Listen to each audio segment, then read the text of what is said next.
ಚಿರಂಜೀವಿರವರ ಮಂಚು ದೊಂಗ cinema ನಮ್ಮಪ್ಪ ತೋರಿಸಿದ. ಅವತ್ತಿಂದ ಕೂಡ 48 ವರ್ಷ ವಯಸ್ಸು.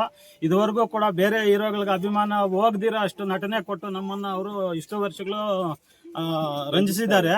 ಆದ್ರೆ ಈ ಚಿರಂಜೀವಿರವರು ತುಂಬಾ ಅದ್ಭುತವಾಗಿ ನಟನೆ ಮಾಡ್ತಿದ್ರು. ಆದ್ರೆ ಅವ್ರಿಗಿದ್ದಂತಹ ಫ್ಯಾನ್ಸ್ ಫಾಲೋಯಿಂಗ್ಗೆ ಅವರು ರಾಜಕೀಯ ವ್ಯವಸ್ಥೆಯಲ್ಲಿ ನ್ಯಾಯ ಅನ್ನೋದು ಒಂದು ಕಾಲ ಮೇಲೆ ನಿಂತಿತ್ತು. ಅದನ್ನ 4 ಕಾಲ ಮೇಲೆ ನಿಲ್ಲಿಸಬೇಕು ಅಂತ ಹೇಳ್ಬಿಟ್ಟು ಅವರು ಪ್ರಜಾರಾಜ್ಯಂ ಪಾರ್ಟಿಯನ್ನ ಸ್ಥಾಪನೆ ಮಾಡಿದ್ರು.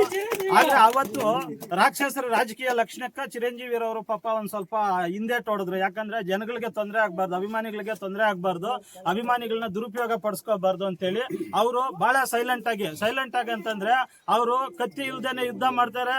ಆ ರೀತಿ ಅವರು ಒಂದು ಏನು ರೌಡಿಸಮ್ ಇಲ್ದೇನೆ ರಾಜಕೀಯ ಮಾಡ್ತಾರೆ. ಅಷ್ಟು ಟ್ಯಾಲೆಂಟೆಡ್ ಪರ್ಸನ್.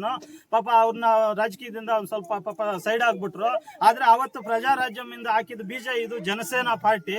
ಇವತ್ತು ಈ ಜನಸೇನಾ ಪಾರ್ಟಿ ಯಾವ ರೀತಿ ಇದೆ ಅಂತಂದ್ರೆ ನಿಜವಾಗ್ಲೂ ಹೇಳ್ತೀನಿ, ದೇವತೆಗಳಿಗೆ ರಾಕ್ಷಸರು ಕಾಟ ಕೊಟ್ರು. ಆ ರಾಕ್ಷಸರನ್ನ ಏನ್ ಮಾಡಿದ್ರು, ಪರಮೇಶ್ವರನ ಆ ದೇವತೆಗಳಿಗೆ ಅಮೃತ ಕೊಟ್ಟರು, ರಾಕ್ಷಸಗಳನ್ನ ಕೊಂದ್ರು. ಅದೇ ರೀತಿ ನಮ್ಮ ಪವನೇಶ್ವರ, ಈ ಪವನೇಶ್ವರ ಅನ್ನೋರು ರಾಜಕೀಯ ವ್ಯವಸ್ಥೆಯಲ್ಲಿ ನಡೀತಾ ಇರುವಂತ ಅಕ್ರಮಗಳನ್ನ ಮಟ್ಟ ಹಾಕಿ ಭಾರತ ದೇಶದಲ್ಲಿ ಪ್ರತಿಯೊಬ್ಬ ಯುವತ ಕೂಡ ಧ್ವನಿ ಎತ್ತಿ ಮಾತಾಡ್ಬೇಕು ಅಂತ ಧೈರ್ಯ ಕೊಡ್ಬೇಕು ಅಂತೇಳಿ ಆ ಯುವಕರಲ್ಲಿ ಇವತ್ತು ಕೋಟಿ ಜನ ಯುವಕರಲ್ಲಿ ಧೈರ್ಯ ತುಂಬಿರೋ ದೇವರು ಪವರ್ ಸ್ಟಾರ್ ಪವನ್ ಕಲ್ಯಾಣ್ ರಾವ್. ಒಳ್ಳೆಯತನವನ್ನ ರಾಕ್ಷಸರು ಕೊಲೆ ಮಾಡ್ತಾರೆ, ರಾಕ್ಷಸರನ್ನು ದೇವರು ಕೊಲೆ ಮಾಡ್ತಾರೆ. ಆ ದೇವರೇ ಪವನೇಶ್ವರ, ನಮ್ಮ ಪವರ್ ಸ್ಟಾರ್ ಪವನ್ ಕಲ್ಯಾಣ್ ರಾವ್. ಇವರು ಇದ್ದಂತಹ ಒಂದು ಸಿಂಹಾಸನ ಎಂತದ್ದು ಅಂತಂದ್ರೆ ಅವ್ರು ಚಿಟಿಕೆ ಹೊಡೆದ್ರೆ ಯಾವ ಸರ್ಕಾರ ಇದ್ರು ಕೂಡ ಅವ್ರ ಕೆಲಸ ಮಾಡಿ ಮುಗಿಸ್ಕೊಡ್ತಿದ್ರು. ಅವ್ರ ರಾಜಕೀಯಕ್ಕೆ ಬರೋ ಅಂತ ಅವಶ್ಯಕತೆ ಏನು ಇಲ್ಲ.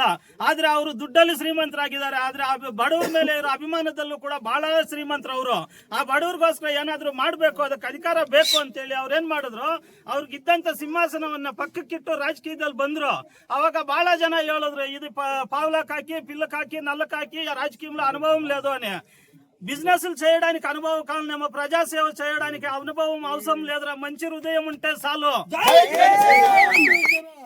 ఆ హృదయంతో ఆయన వచ్చారు. ఆయన ఎంత హింస పడ్డాడంటే ఆ గడ్డు మిడిసిండు. ఆ టైంలో ప్రజారాజ్యాన్ని అధికారంలోకి తీసుకొచ్చే టైంలో గడ్డు మిడిసిండ్రి. ఆ గడ్డంలోనే తెలుస్తుంది ఆయన బాధ ఎంత ఉంది అని. కానీ ఏదో ఒక బాధపడి భారతదేశ రాజకీయ చరిత్రలోనే ఒక చరిత్ర సృష్టించేశాడు. 21 సీట్కి 21 సీట్లు గెలుచుకొని వచ్చారు. ముందు దినం ఇది భారతదేశంలో కూడా చాలా పెద్ద పార్టీగా జనసేన పార్టీ వస్తుంది. రాక్షసం లక్ష్యం ఉన్న వాళ్ళని విధానసభల నుంచి అవతల తరుముతాము. తెల్లి మనసు హృదయం లాంటి పవన్ కళ్యాణ్ లాంటి వాళ్ళని భారతదేశంలో నుంచి ఉండే వాళ్ళని ఆಯ್ಕೆ చేసి విధానసౌధలకు పంపుతాము. ఇలాంటి పేద కుటుంబాలకి మేము రక్తదానం చేశాము, పాలాభిషేకం చేశాము, ఎన్నెన్నో చేశాము. కానీ ఇది ఒక కొత్త ఐడియా వచ్చింది. ఎందుకంటే 4 బిల్డింగ్లు కట్టే కోటాధీశుడు డబ్బు లేకుంటే 3 కట్టుకుంటాడు, 3 లేకుంటే 2 కట్టుకుంటాడు, 2 లేకుంటే 1 కట్టుకుంటాడు.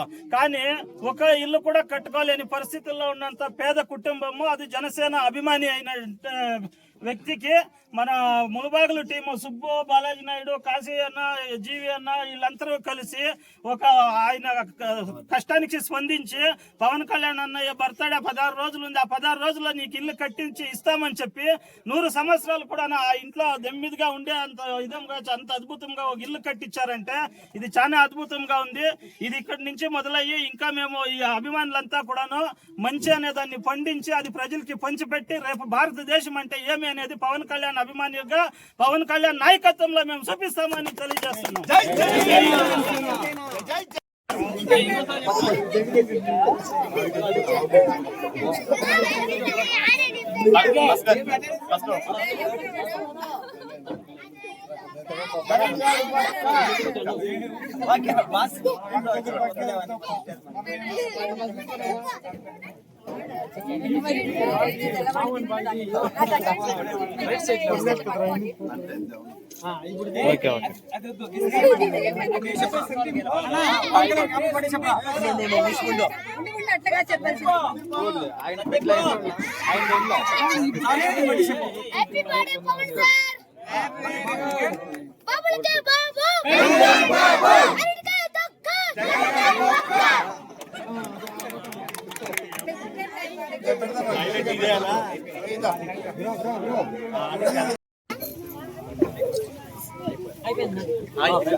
చిరంజీవితో